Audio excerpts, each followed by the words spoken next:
Van Gogh lopped off his left earlobe for his art. Billy Apple hasn't gone quite that far. But New Zealand's most renowned artist is hoping that the old adage of art imitating life might apply, or perhaps more accurately, art initiating life. He's working with a Harvard-trained scientist to create his next piece, a piece more personal than most art can claim to be, because Billy Apple has found a way to make his name live on forever and help cancer survivors as well. Here's Mark Kreisel.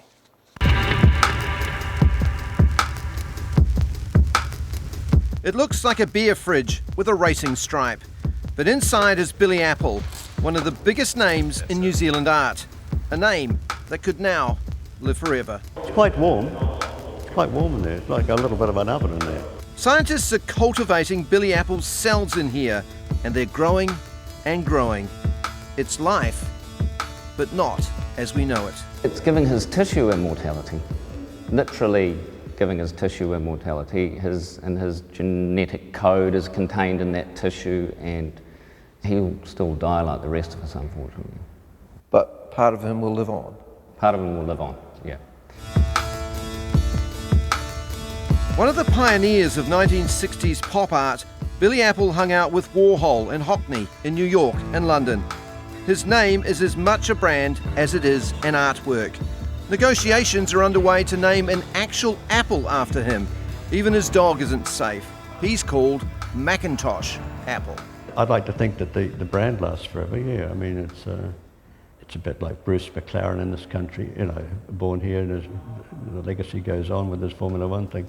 The other brands such as Rembrandt and Picasso, I mean, they all go on, don't they? It's a legacy that has its challenges. What are you doing, Craig? Sorry. Billy Apple's a perfectionist who demands a lot from those who work with him, such as Harvard-trained scientist and artist Craig Hilton. No, I know that, but just to look at.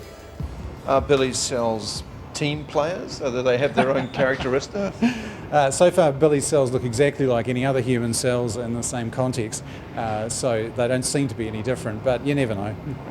If you think this is all a bit arty-farty, there's also a serious side that will prolong the lives of others. Is this science fiction?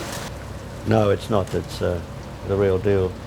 Here at Auckland University's School of Biological Sciences, Billy's cells are also helping in the fight against cancer. This is cutting-edge, world-leading research. We're using Billy's cells to help keep other cells company, largely. We use them initially as feeder cells to go with other cells to help keep those cells alive. And the cells that we want to keep alive are human white blood cells that we're using to investigate new approaches to cancer therapy. This is what can happen when harvested T cells recognise and attack cancer cells. It's carnage, and crucial in research to prolonging the life of cancer sufferers. And Billy's cells are multiplying rapidly. I can't see a bloody thing in here. From 1 to 800 million in the first month.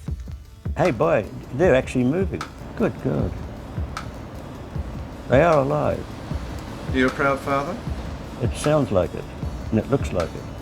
Kept in liquid nitrogen, Billy Apple's cells could last for thousands of years.